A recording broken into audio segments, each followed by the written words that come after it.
Hi friends, आपका स्वागत है आपके अपने channel net exam history preparation पर। चलो आज गाइस फिर क्लास शुरू करते हैं। आज कोई एनसीईआरटी बुक्स का कोई अध्याय नहीं है, क्योंकि मुझसे किसी ने रिक्वेस्ट किया था कि प्लीज़ आप सुमेरियन सभ्यता पर वीडियो बना दीजिए और अच्छे से उस पर बनाइए। इसलिए आज उनकी रिक्वेस्ट के हिसाब से आज मैं ये वीडियो बनाने जा रही हूँ। प्लीज़ उनसे मैं माफ़ी मांगना चाहती हूँ, क्योंकि उन्होंने मुझसे 5 दिन पहले ये रिक्वेस्ट की थी। कुछ ऐसी प्रॉब्लम आ गई थी, क्योंकि थोड़ी मेरी भी तबीयत ख़राब हो गई थी और एक करवा चौथ का व्रत, उसकी वजह से इतना टाइम लग गया। आपको किसी को भी वीडियो चाहिए हो प्लीज़ बोलिए।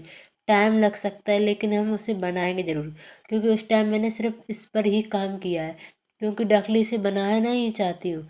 इसमें थोड़ा बहुत पढ़ना भी पड़ता है, खुद को भी पढ़ना पड़ता है, समझना भी पड़ता है, इसलिए किसी दूसरे को बताना चाहेंगे। जितने अच्छा हम पढ़ जाएंगे इससे अच्छे आपको बताएंगे।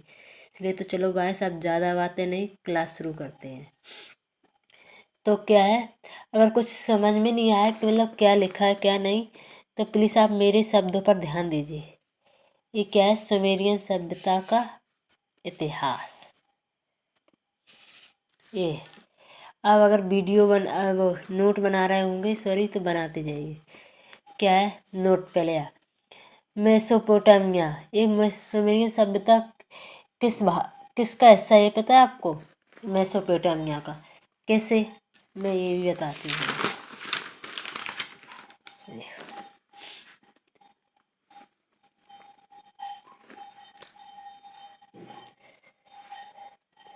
दजला सॉरी दजला और फरात के मुहाने पर है सुमेरियन, और बीच में है बेबीलोनियन, और तथा उत्तर में है असीरिया। इन तीनों सभ्यता को मिलाकर मेसोपोटामिया सभ्यता बनती है।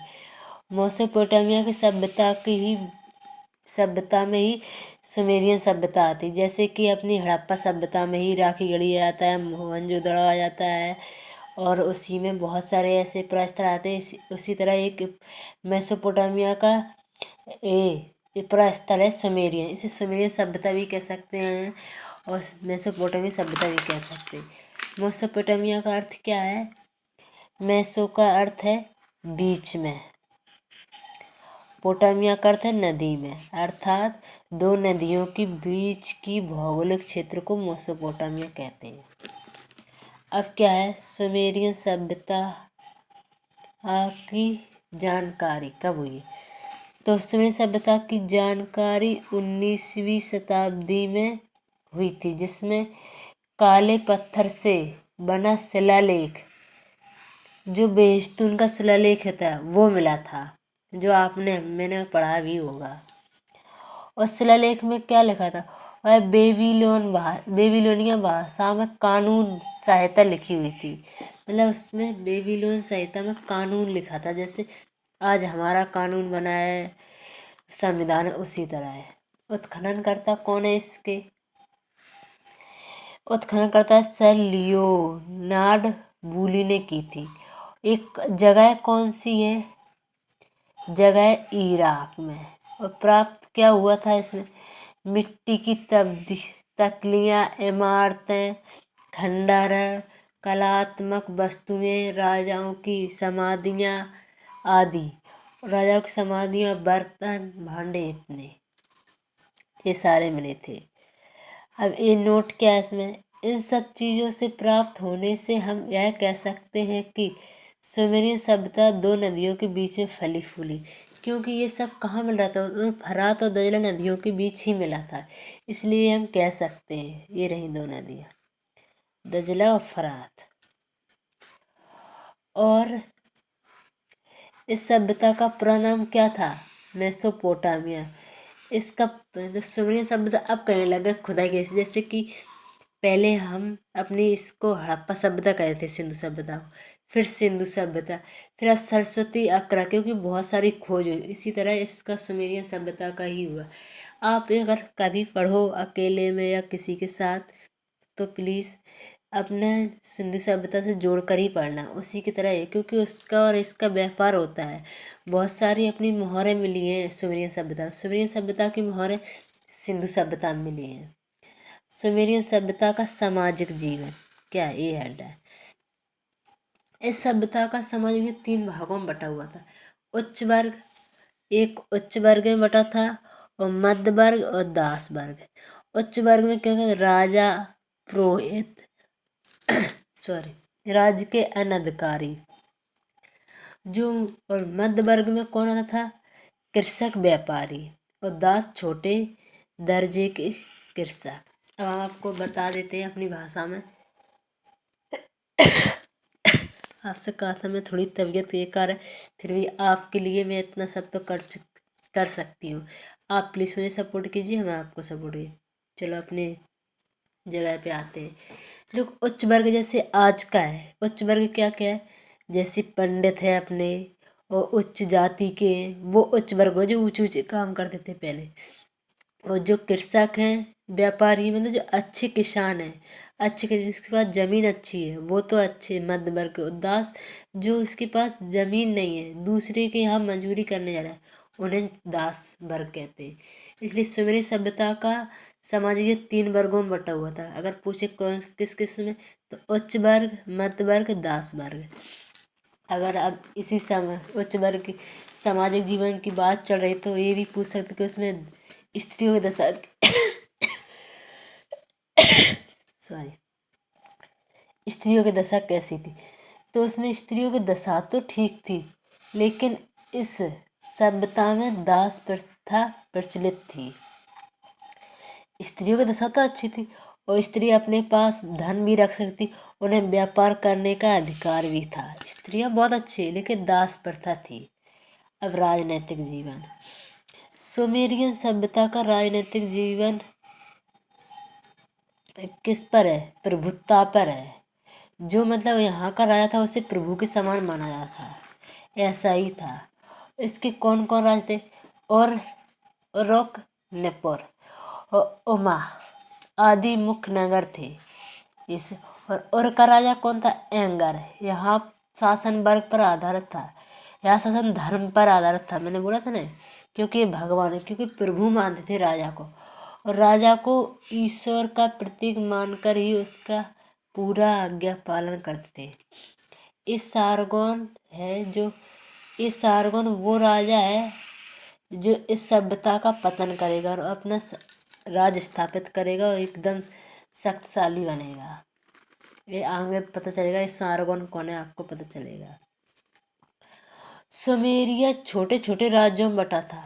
मतलब ऐसा था कि सुमेरियन में राज्य अपने अपने बने थे, जैसे कि अब अपने हिसाब से देखो, अपने मोहनजोदड़ो और लोथल में कोई राज्य नहीं था, कोई राजा नहीं था उसका। लेकिन सुमेरियन में देखो, सुमेरी में अलग राजा था, उर में अलग राजा था, निपुर में अलग राजा था, उमा में अलग राजा था। ऐसे अपने अपने राजा थे। वहाँ कोई किसी की मतलब वो नहीं करता था कि हाँ जरूरी है। और अर्थव्यवस्था इसकी, इसकी अर्थव्यवस्था क्या है, इन लोगों की कृषि और पशुपालन मुख्य व्यवसाय था। अगर पूछे कि सूर्य सभ्यता का मुख्य व्यवसाय क्या था, कृषि और पशुपालन सुमेरियन वालों का, और व्यवसाय। और यह दजला और फरात के बीच होने की भूमि के कारण, ये तो आप भी समझ रहे थे जैसे पढ़ रहे कि अगर दो नदियों के बीच की भूमि अधिक उपजाऊ होगी, उसमें बहुत अच्छी नमी होगी, अच्छा सा नमी है तो अच्छी शक्तिशाली भी होगी, इसलिए वो उपजाऊ भूमि थी। या कृषि करते थे तो क्या क्या करते थे, गेहूँ करते थे, जौ, दाल, विभिन्न प्रकार के अनाज थे। और पशुपालन भी करते थे, तो पशुपालन में गाय, बैल, बकरी, कुत्ता, गधा जैसे पशु पालते थे। अब यहाँ पर नोट आ गई, यहाँ खुदाई में पहिए प्राप्त हुए हैं। क्या पहिए, जो रथ के अवशेष प्राप्त हुए हैं। इससे विश्व का सबसे प्राचीन पहिया मानते हैं, क्योंकि ये पहिया प्राप्त होते विश्व का सबसे प्राचीन पहिया मानते हैं। इसलिए इस जगह कोई मतलब रामायण नहीं पढ़ाई है मैंने, ये नोट इतने अच्छे से बनाई है खुद मैंने 3-4 दिन, उन्होंने बोला था मुझसे 5 दिन पहले, इसलिए उन्हें 5 दिन पहले मैं कवर करती आई, अच्छे से पढ़ा लिखा। तो समझ कि इतना ही आपको अगर अच्छे से समझ लिया तो आपको बहुत अच्छा काम यूज होगा। क्योंकि बहुत बड़ी रामायण अभी मैं नहीं बता सकती, क्योंकि एनसीईआरटी बुक्स पढ़ेंगे आप, उसमें विश्व की एनसीईआरटी पढ़ोगे जब, तो उसमें मैं बताऊंगी। क्योंकि वैसे मेरे पास कोई किताब नहीं है। लेखन कला शिक्षा। विद्वानों का कहना है कि सुमेरियन लोग पढ़े लिखे थे, क्योंकि यहाँ 3000 ईसा पूर्व के लोगों की लिपि प्राप्त हुई। यह उन्होंने 3000 ईसा पूर्व में अपनी लिपि का आविष्कार कर लिया था। और लिपि में क्या मिलती, जो तकलियाँ मिलती थी, और तकलियाँ मिलती थी जो इनकी मतलब एक जे कीलाक्षर ऐसे चित्र बने मिले हैं वहाँ। और कुछ देखो अपनी, देखो मैं कहते अपनी सिंधु सभ्यता की मुद्रा मिली, जिस चित्रात्मक लिपि मिली जो कि सिंधु सभ्यता थी। लेकिन इस सिंधु सभ्यता की मोहरों से बहुत से विद्वानों का कन्फ्यूजन हो गया। उन्होंने लगा कि शायद सुमेरियन सभ्यता की लिपि चित्रात्मक है, जो कि नहीं है, क्योंकि चित्रात्मक लिपि तो सिंधु सभ्यता की है, आपने पढ़ा होगा। लेकिन और जहाँ सुमेरियन सभ्यता की कीलाक्षर लिपि है, क्योंकि सिंधु सभ्यता, सुमेरियन सभ्यता, मेसोपोटामिया और मिस्र की सभ्यता, सिंधु, मिस्र और मेसोपोटामिया एक ही काल की सभ्यता है। ये क्यों माना, क्योंकि यहाँ कांसा और तांबे का प्रथम बार यूज हुआ है इन तीनों में, लेकिन अपनी सिंधु सभ्यता में इन दोनों से कम यूज हुआ है। और और और नगर एक ऐसा है, इस नगर में बहुत सारी तकलियाँ प्राप्त हुई है, बहुत सारी ऐसी इनकी चित्र की जो चीज़ें लिखने की वो बहुत सारी, इसलिए इसको प्रस्थल भी कहते हैं, पुस्तकालय भी कहते हैं। सुमेर सभ्यता का पुस्तकालय कहाँ है, पटना है। अब इतना ही और है, क्योंकि ज़्यादा बड़ी वीडियो बना नहीं सकते हो, अब थोड़े ही से काम चलेगा, और आपको बहुत अच्छे से 3-4 वीडियो में आगे बता दूंगी। 1850 में अंग्रेजी पुरातत्वविद सालेंस ने बेहस्तून अभिलेख का पढ़ने की कोशिश की, और उन्होंने पढ़ भी लिया। तो उन्होंने तब कहा और पढ़ने का कि सुमेरियन की सभ्यता है, और यहाँ के राजतंत्रात्मक था, और वहाँ का राजा प्रभु के समान था, इसलिए पढ़ा। यह दजला फरात के मुहानों पर, जो मैंने आपको बता ही दिया। साहित्य इनका क्या क्या था, खुदाई से प्राप्त शिलालेख, मिट्टी की तख्तियाँ आदि सुमेरियन साहित्य को विकसित करता है। सुमेरियन लोग क्या क्या पढ़ते थे मतलब साहित्य में, कहानियाँ, गीत, काव्य, धार्मिक ग्रंथ आदि। सुमेरियन सभ्यता का एक कलात्मक है, वहाँ के कलात्मक आभूषण, बर्तन, मूर्तियाँ, मोहर, गुंबद और देवालय आदि। और ये मृदभांड, ये देवालय क्या है, जो झिंगुर तक, ये मंदिर, क्योंकि सुमेरियन सभ्यता और सिंधु सभ्यता से सिर्फ मंदिर के ही कारण अलग हुई है। और वहाँ एक दूसरी बात, क्योंकि सुमेरियन सभ्यता में कच्ची ईंटों का प्रयोग हुआ और सिंधु सभ्यता में पक्की ईंटों का प्रयोग हुआ, इस दो चीज़ों से अलग हुई है।